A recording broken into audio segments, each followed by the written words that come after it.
cancer. I think so. I don't know. Anyway, yeah. Hope you guys had a great weekend. I did. So today I wanted to talk about, what did I want to talk about?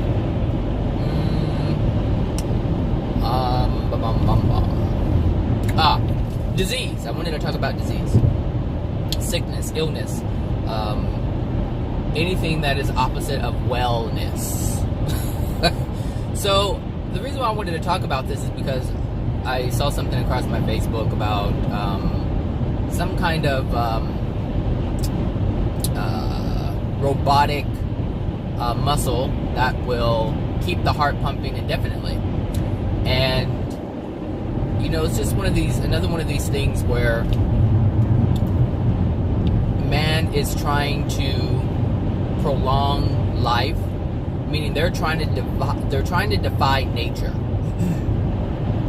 But the things that they're trying to defy, the illness, they call it battling illness or battling sickness or battling disease, and that's really not what they're doing. They're trying to wipe away the effects of the cause. So, you know, if someone has cancer, they either want to pump the person with toxic chemicals or they want to cut it out. But that doesn't take away the cause of the cancer. And it doesn't matter what it is, whether it's diabetes. If your body is no longer able to process sugar, injecting with insulin is only messing with the effect. So if a doctor says, hey, you know, sugar is a problem, you have to cut down on your sugar, well, no, that's not true. The problem is your body's no longer able to process sugar. Now, why is that? That's the question that, you know, many should be asking, but doctors really can't go there, because it's considered, I don't know what it's considered, woo-woo, metaphysical, spiritual, anything that they can't see, they don't mess with it. But the reason why I wanted to talk about it is because no matter what we do here on earth to our bodies to so-called take the illness away, it doesn't change the fact that the cause is still within the soul. So understand that when you die, you really don't die, you're just experiencing life in the non-physical. And you're doing it in your non-physical body, or what we call non-physical body. But it's very much solid, not like the same material that our physical bodies are made of, but it's still considered solid. If you were a spirit looking at another spirit, you would see that spirit as solid. But the thing is, whatever problems you have going on in your physical body, it already started in your non-physical body first. So it was before the doctor diagnosed you or found the cancer, it was already brewing in the spirit body until it leaked over into the physical body. So you can't get away from it. You know, people think, oh, I battled cancer and I won. It was a good fight and, I came out the victor. But that's really not what's going on. And when these people die, they're going to understand that that's not what was going on. You cannot escape the pain that is causing your disease. All disease is coming from pain that you're holding within your body. And if it has already manifested in your physical body, like I said, it was already manifested in your spiritual body. And that means that that pain has been there for a long time, a very long time. And it has gone unchecked. And so somehow, some way, you've managed to suppress it and ignore it. Oh, hold on. I'm getting fumes in my car. And I don't want that. You've been managed to suppress it and not focus on it anymore. So it's had a long time to manifest into something that would capture your attention. And of course it captured your attention, which is why you allowed the doctor to do this, that, and the other. But you didn't learn from it. So anyone who has or had any disease or sickness or illness, and they went to the doctor and they got a pill or they got it cut out or they were injected with this, that, and the other, understand that you didn't get rid of it. It's still there. And though you may be able to wave your fists in the air and say, I fought the good fight, and live your life differently, if you did not take care of the cause, which is emotional pain, it's going to be there to greet you when you pass or when you transition into the non-physical. It's going to be there. So, I see people who have, like, say, cancer, and they say they beat it. They didn't beat anything. They didn't beat a thing. What happened was they cut it out so they didn't have to see it anymore, or they injected some kind of poison in there so it would kill the cancer so they wouldn't see it anymore. But just because they don't see it anymore doesn't mean that the original cause, the emotional injury, isn't still there. See, if you have any kind of disease or illness and it's showing up in your physical body, your spirit body looks jacked up because there's these fissures and all these different dark spots in your spirit body. And the more pain you have, the more decrepit your spirit body will look, and the more pain you will feel. You're not taking it away. I mean, it's not, like I said, it's not going anywhere. And this is so important. It goes right back to everything that I've ever said. You have to get rid of your emotional injuries. And if you don't understand that whatever you're experiencing in terms of illness is part of emotion, then you're gonna experience it for a very long time. So some of you who have been listening to what I'm saying, you have an advantage over those who have never even heard this stuff before. So at least if you have some kind of illness or sickness and you pass and you can't figure out why you're in so much pain and why your body looks the way that it does, you have an advantage because you're able to think back on the things that I say or A.J. Miller says or anybody else says in terms of what's causing it. At that moment, you have the knowledge to see what is truly the cause, versus someone who has never heard this before and they pass over and they can't understand why they're in so much pain. These people will live in this state, or I should say they could live in this state for hundreds and thousands of years because they can't figure it out. And being that we transition into an area where we're only surrounded by souls that are in the same or experiencing the same level of pain because they have the same amount of unloving things within them. How can you figure it out? How can you? Because if someone is experiencing that much pain in the spirit world, that means that they have no clue as to why they're even experiencing the pain. So how can you get help from someone who doesn't even know why they're in pain? This is the problem. So a lot of people who experience this in the spirit world, they can't get out of it. They don't know how to stop it because they're all surrounded by a bunch of ignorant other souls who don't know anything about what's going on with them. That's why it's so important to understand your soul. Everything that I talk about is regarding the soul. That's it. The soul, the soul, the soul. That's all that really matters because it is the determining factor in terms of your experience. It determines everything. Your law of attraction here on earth is based upon what's in your soul. Your law of attraction in the spirit world is based upon what's in your soul. Your soul is key. It's the only thing that matters. The physical and the non-physical, those are the results of what's in your soul. So we can try to ignore it. We can watch the puppies and the baby rabbits and the guppy fish on Facebook and put hearts and rainbows all over the place and call ourselves light. You can call yourself whatever you want to call yourself. But it doesn't matter in the end. It does not matter. What matters is what's within your soul. So, excuse me.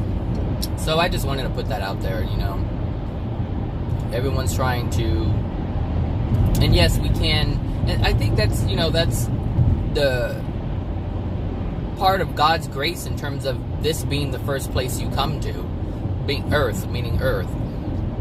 This is your first experience because it allows all of us to, or everyone, the chance to see how things work. Because things work very similarly in the spirit world as here on earth. There's a cause and effect. The thing is, it happens slower here. Things are more instant in the spirit world. Things happen very, very fast in the spirit world, but it happens very slow here. So if you make a wrong decision, there's like a buffer of time that is between the action or the cause and the effect in terms of your actions, what you do, feel, and say. All these things, your intent. You have time to correct it. It's almost like life and training wheels. But as soon as you pass over, that stuff is gone. Training wheels come off and you hit. That is what I call the real world. The spirit world is what I call the real world. Because that's when shit gets real. And there isn't any more of this, oh, I'm just going to ignore it. I'm just going to go out and surround myself with flowers even though I have all this pain in my soul. I mean, really. It's like carrying around bags of crap on your belt and you're just sitting in a field of flowers. It doesn't make any sense. You can ignore it as long as you want to, but you can't ignore the fact. Well, obviously you are ignoring the fact, but in the end you can't ignore it. Ignore the fact that the shit still remains and it's still there with you. It's not going anywhere. So, I would say take advantage of what you're experiencing now. Allow yourself to use what I call God's grace and move forward and learn. So even though we can, how should I say, we have all of these different things at our disposal in terms of what makes us feel good. Abraham Hicks is good about that. Find what makes you feel good. I'm all for that. If you're working towards getting rid of the emotional pain, it's fine to soften the blow, so to speak. But to just completely live in ignorance, that's not going to help you at all. And the ones who are teaching you to do this, they're not helping you. They're not helping you at all. Because in the end, you're going to have to face everything that dwells within your soul. At some point in your existence, in the spirit world, if you're not going to do it here, you're going to have to face everything that you've ever accepted that's painful and that you've ever done to someone that is painful. So anything that anyone has ever done to you that's unloving, that caused you pain, you're going to have to deal with. You're going to have to release it. And anything that you've done to someone else that has caused someone else pain, you're going to have to release that as well. You're going to have to deal with it. We all have to deal with our crap. All of it. So, you might as well start working now so that when you get to when you do get to the real world, you can you have a better chance, better experience. Me personally, I can engage in all kinds of things that would make me feel better, but it's just not worth it. For me, it's not worth it to not deal with the things that still dwell within my soul. There are people that still I just can't even stand to be around because of the things that have happened in my past. So I have to work that stuff out. So me going out to Six Flags, Magic Mountain, and all these different theme parks and having fun and going out and partying, look, no, I can't do that. I can't. I just can't. I just can't. I cannot do that. So I spend my time focusing on myself. I spend a lot of time thinking, trying to figure out what is it that I need to release. And a lot of it I know, well, I shouldn't say a lot of it, but I know there's some stuff that I know that are there, or that is there, and so I need to get rid of it. But I can't do that if I'm always distracted doing other things. So, like I said, you will be forced to deal with everything that's within your soul. Just will. So, I looking at this video, I see the clouds, and I mean, it's beautiful here. It is absolutely beautiful here, despite all that people are doing to destroy it. It's really a beautiful place.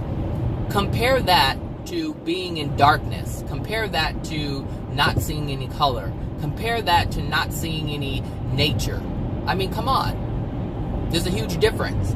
So here, at least you can clear your mind and be in a serene place and deal with your stuff.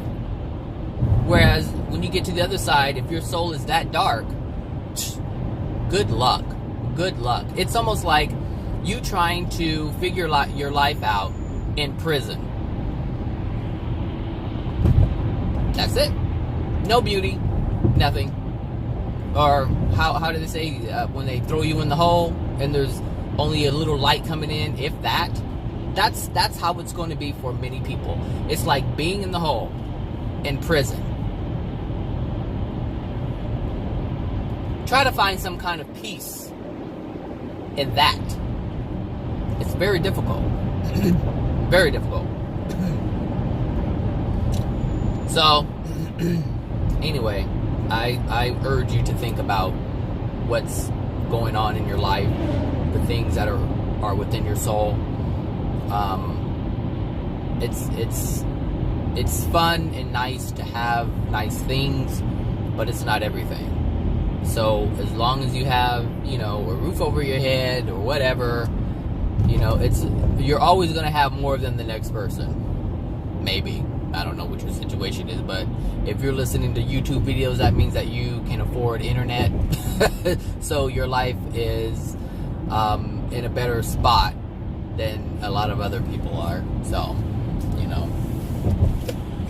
So yeah, that was it. I don't know if I should go straight or get off here. Let's see, 6:35. Decisions.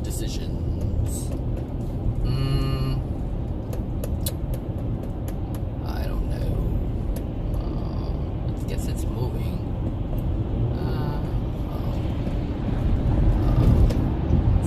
Looks like the universe just made an opening for me, so I'll take that. Decision made. How's that? Yeah, is there anything else? I'm gonna say. No, I think that was it for the most part. Just the whole disease thing. It's not gonna go away. Not gonna go away. Especially if you don't like yourself. If you don't like yourself, oh my gosh. Oh, these people who it's like the people who commit suicide. They're unhappy with everything. They're unhappy with every single thing in their life, and they cannot take the pain anymore. Well, all that pain is locked within their soul, which means once they do take their life, they're going to realize that, why am I still here? Why am I still here? That's what happens. They slit their wrists or take pills, wanting to end it all. End all the pain and suffering, just to find out that they're still experiencing pain and suffering. Not only are they having to deal with the things that cause them to commit suicide, now they have to be responsible for their own murder. Oh my gosh, I'm telling you. People, oh my gosh. Woo. I see so much God is good, and I'm going and Aunt Beth or Bertha is in heaven and taken care of, or sitting with the Lord, rest in peace in the same place. Denial. Because a lot of these people who are posting these things are people who know me, and they read the things that I post, and they've listened to my videos. And still, they want to live in, they don't even want to acknowledge that there's a possibility of what I'm saying is true. Well, they don't have to. That is their right. However, depending on what's in their soul and where they end up, they'll know what I was talking about. They'll understand it. Yep. And they may realize that Aunt Bertha, who they thought was resting in peace, is raising hell in hell. I'm telling you. I'm telling you, it's the way it happens. It's the way it works. Oh, this Lyft driver has one of those color lights in their window. She said, "Here I am. Here I am." Rolling around in the back. Anyway, I think that's it. I hope you guys have a great Monday and great week. And I hope you guys are looking forward to your holidays. Whichever holidays are coming up. You have what? Kwanzaa. Did Kwanzaa start already? Then you have what? Hanukkah. Then Christmas. I don't even know what else there is out there. So many things going on. All kinds of holidays, different dates. I got a letter in the mail from a Jehovah's Witness saying, Jesus was not born on December 25th. He was born on October something, something, something. I don't know. I was like, oh, Lord. Still the same thing. Still acknowledging the date. It's all good. It's all good. So anyway, whatever. Have a great week, everyone, and I will talk to you guys later. Bye now.